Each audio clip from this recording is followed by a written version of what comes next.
And welcome back.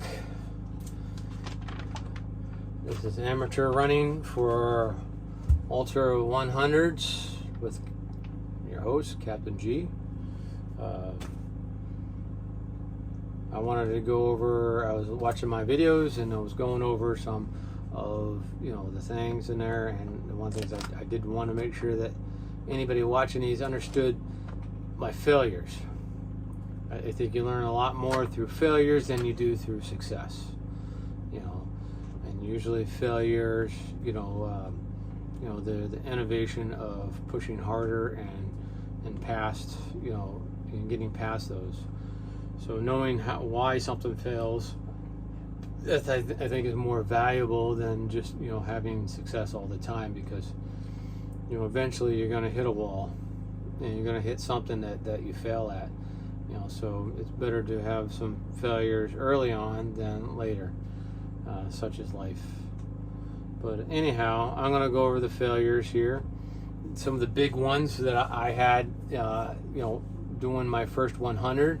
I got a lot, like I said, like you'll see through my videos, I got away with a lot of small failures in my marathons and in my 50 milers that I did not get away with doing my 100 ultras.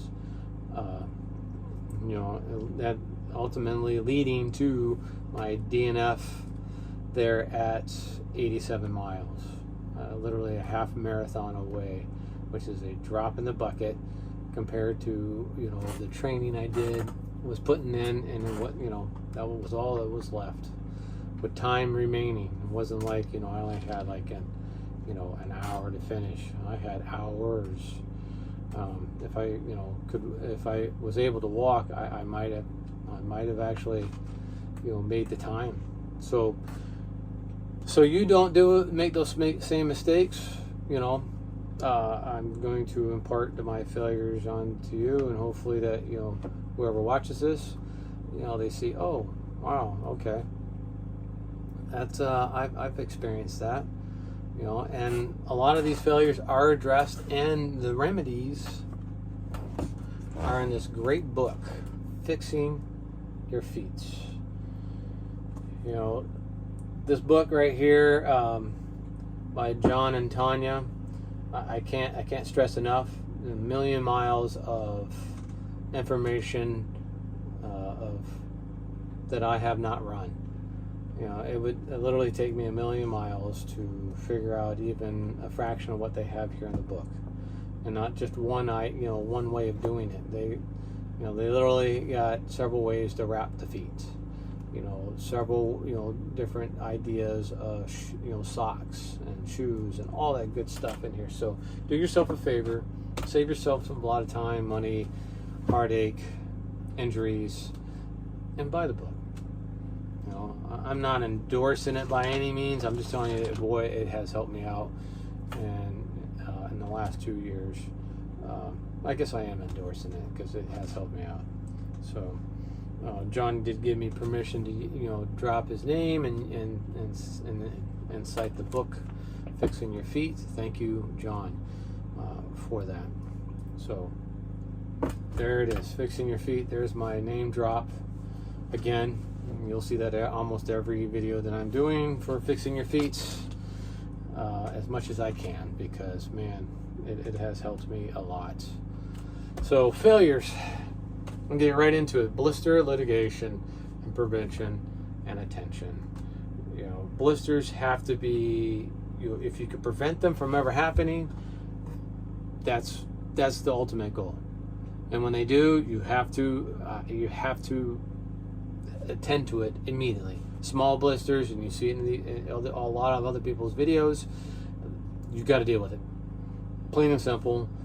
Don't be a bonehead like me, thinking that you can push through it. You can't. And again, not thinking straight when you're at 70 miles, 80 miles. You're not thinking as sharp as you probably should be. So that falls down to with some of your team members' responsibility. But let's get to taping and retaping. That's prevention. When I did my 50 miler, all I used was trail toes and squirrel nut butter. And then so I figured, well, what the heck? It worked for the 50. Why not the 100? For some people that may work, but there was other issues there too, like proper shoe changes and proper sock changes that I did not do. I'll get to that here in a second. But over long distances, yeah, taping is probably the best preventive measure for blisters.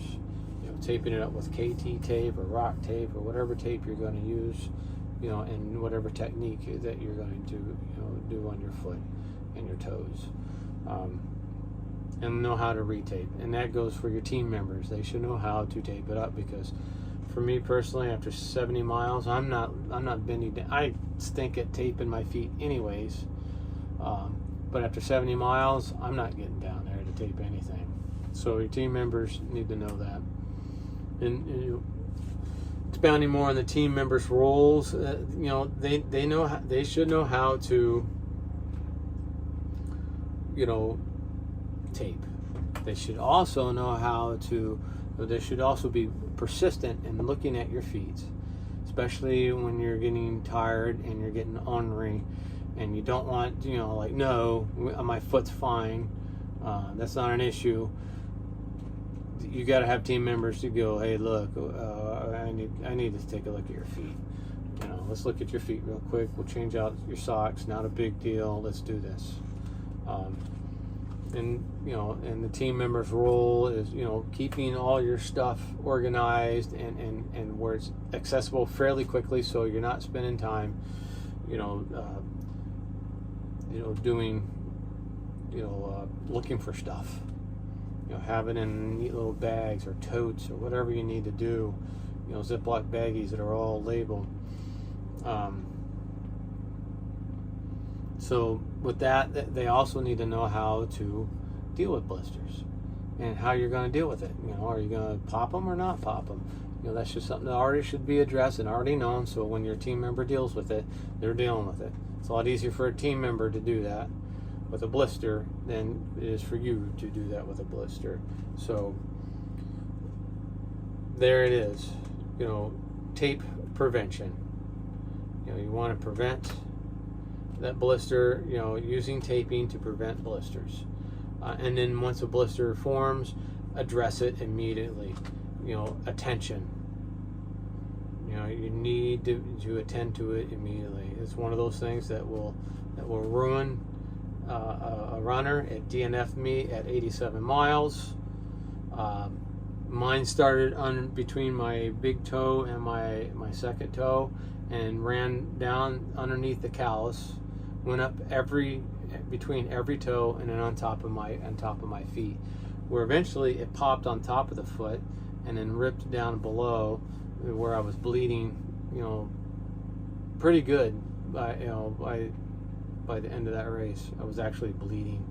It took me 2 months to heal, just on my right foot. I experienced pretty much the same thing on my left foot, but just not as bad.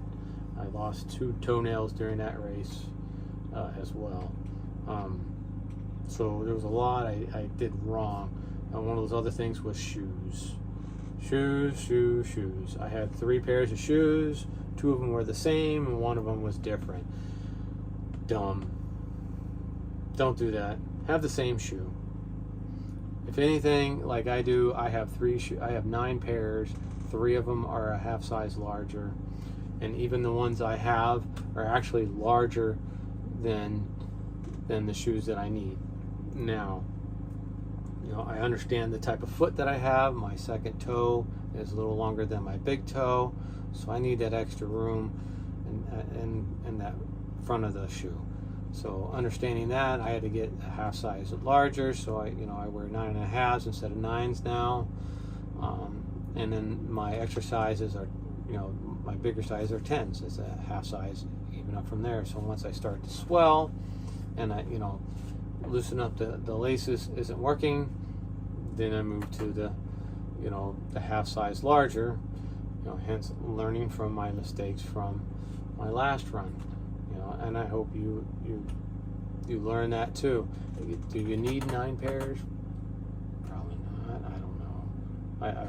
For me, I just went ahead and did it because I'm running a lot of miles, and I'm putting a lot of miles on this shoe, so and so I'm not one particular shoe's getting pounded on. That's why I labeled them. I have them all numbered, so I don't use them consecutively. So that being said, think about your shoes. That's again, like you'll see later in my other videos. Go to your foot doctor, figure out what kind of foot you have. Makes it a whole lot easier picking the shoe that you need. Pretty easy. It's better to spend a few bucks having a foot doctor telling you what type of foot you have and what type of shoe you should have. Again, it's in here, fixing your feet, than it is to do it the hard way like me. Trying to figure out what shoe you're going to wear, and going through different shoes, and not finishing a race because of that. So there you go. Blisters, team members knowing what they, their role, knowing, how to, tape, knowing how to do a blister, preventing that from even happening before, it happens. And team members got to be, stern enough to kind of like, hey, look, we need to look at this. And then, say, hey, we need to check this, or, whatever it is, or, hey, I see you limping over here, so let's take a quick look at that. Or, again, with all the other stuff. I live right next to a construction site, apparently. So food, that was another thing of my failures. I take into account, I don't think I was eating enough calories as well, and it caught up there the second day. I was fine the first day, but I was remember being constantly hungry. I cooked up a bunch of chicken, and I also, one of my favorite go-to sandwiches is toasted bread, peanut butter and jelly. Now that's great as soon as that comes right out of the toaster, the bread. But after it's sitting in a plastic baggie for 10, 20 hours, 25 hours, that bread becomes very hard to chew. And one thing I found out that, doing an ultrathon, it's very hard to eat. Chewing hurts. So having the bread that you got to work at to go chew, to get calories in there, it's not fun. Don't do that to yourself. Just, unless you're bringing a toaster, I wouldn't do it anyways now. I just bring in, fresh bread, whatever your favorite bread is, sourdough, white bread, brown bread, pumpernickel bread, whatever it is that you're eating your sandwich on. Make sure it's fresh and it's easy to eat. Don't toast it. That was a bonehead move that I had no idea. So foods that are easy to eat, foods that have a lot of calories. You read all, how addictive hamburgers are. Well, there's a reason why. It's full of calories, grease, sugars, whatever. They make it addictive. One thing I did realize, I didn't want to eat.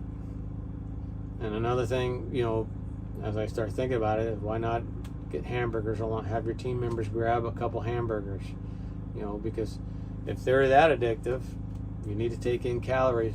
Why not enjoy some, Big Mac? I love Big Macs, so why not?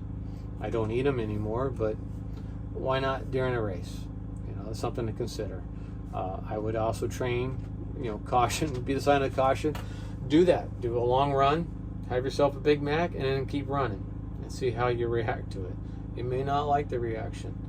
You want to avoid going to the potty, for an emergency somewhere along the way. So understand, how your body reacts to it. I like milkshakes. I like ice creams. Anything cold. If it packs a lot of calories, that's great. I was reading, an article on one of ultra runners there in California. Early morning, they had ordered him a pizza, and he ate a whole medium pizza by himself, and then continued on. with his race. So don't be afraid to eat other foods. I mean, from my perspective, I do a lot of I don't eat a whole lot of processed foods. I try to stay away from it. It's not 100%. It's hard to do, but a lot of my food intake is non-processed food. Just it helps with the me feeling good about what I'm eating, and just overall general health. So just be ready during race day to have easy food to eat. Know that if the food's going to sit in a cooler, is it going to stay soft? Is it going to stay the way that you think it's going to stay? When you go bite down on it. So understand that. One of the other things I loved that did work was bananas and chocolate syrup. Loved it. Absolutely loved it. I gobbled those down. Chopped up the little bananas and poured chocolate syrup over them, and I couldn't eat enough of those. So just know that some of the stuff you enjoy eating, and know stuff that all right, after it sits a while, that eating it's a chore after a while. So it does take a lot of energy to literally just eat. And I do have the goo packs, but those I usually do those on the way, but they're not bad if they're chilled. So have your team members chill a bunch of them up for you. So but you only get so many calories. You can only get so many calories out of one of those. A couple hundred calories at best out of each one. Understanding calluses and blisters. So back up to the blisters. I didn't understand that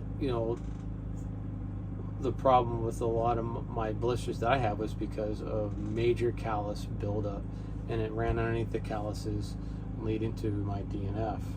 Now I have, I got one of these little coarse rocks that I rub, every other day on there to keep the calluses down. I put, lotion on them at night, and throw my socks on, to keep my feet moist and pliable. Calluses over a certain point is no longer pliable, so it creates friction, and friction is not something you want when on a very long run. So understand, they say, some people are for calluses and some are not. So understand where you are in your run and in your training, and understand the pliability of your calluses is, you'll address it before it becomes a problem, and understand it can be a problem if you don't. Stopping points with your support crew. As I went along with my support crew, they were still doing 4 or 5 miles apart, and there was a point where I was looking for them, and I didn't have my chrono, so time after a while has no meaning, and you don't know how far you've gone. It's just one of those. It's nice to see, take your time, because as you start getting in the 80s, there's plenty of parking. As simple as that. Most of the people have dropped out by then, so there's going to be plenty of parking. Go to each one, and have your crew, understand that, have everything ready. Go there, set up everything just as if it were a major, sock and shoe change. It doesn't take much at that point. I'm not like sprinting from the next one, so they can go up to the next 2 miles and do it too. It takes a little time, but it's not that difficult. So, mentally, it's great for the runner. I would have loved to have seen that, and that was something we didn't discuss, and something that I wasn't expecting to experience. So, your stopping points, the Keys 100 allows you no more than 2 stopping points apart. Great idea. So you can't go 20 miles up the road and wait for your runner. So the team, support team has to be there. I can't see doing 20 miles without stopping, but that just makes you, make sure that your runner is taken care of. And if he or she runs into problems, that they can address it. Other big thing, pacer. See, I got a Chronos now. I had one of those fruit phones. didn't work out well for me. They don't last very long when they're Bluetooth. They have to be tied to the phone to use it as a pacer. It was a pain in the butt because it not only kills your phone, the watch doesn't last very long either. So it was just one of those where everything killed everything, and it was just a pain. Yeah, it was a pain. This Chronos, I made the point of reaching out to members on the Key 100's Facebook page, and this came up several times. I looked into it. The only drawback is it is dark, so you got to push the button and it lights up a little bit. Outside of that, it gives me my pace, it gives me my miles per hour, feet, it breaks it down, it does everything you want it to do. And for training, I love it because it logs all that stuff easy to look it up there in your phone. Once it downloads into your phone, you can see how long you ran. It breaks it down hour by hour. So if you're really into splits and all that good stuff, I'm not. I'm just into, can I maintain a certain mile per hour, which is, I'm trying to look for, between 13 and 14 minute miles, pace. So that's what I'm looking for at least the first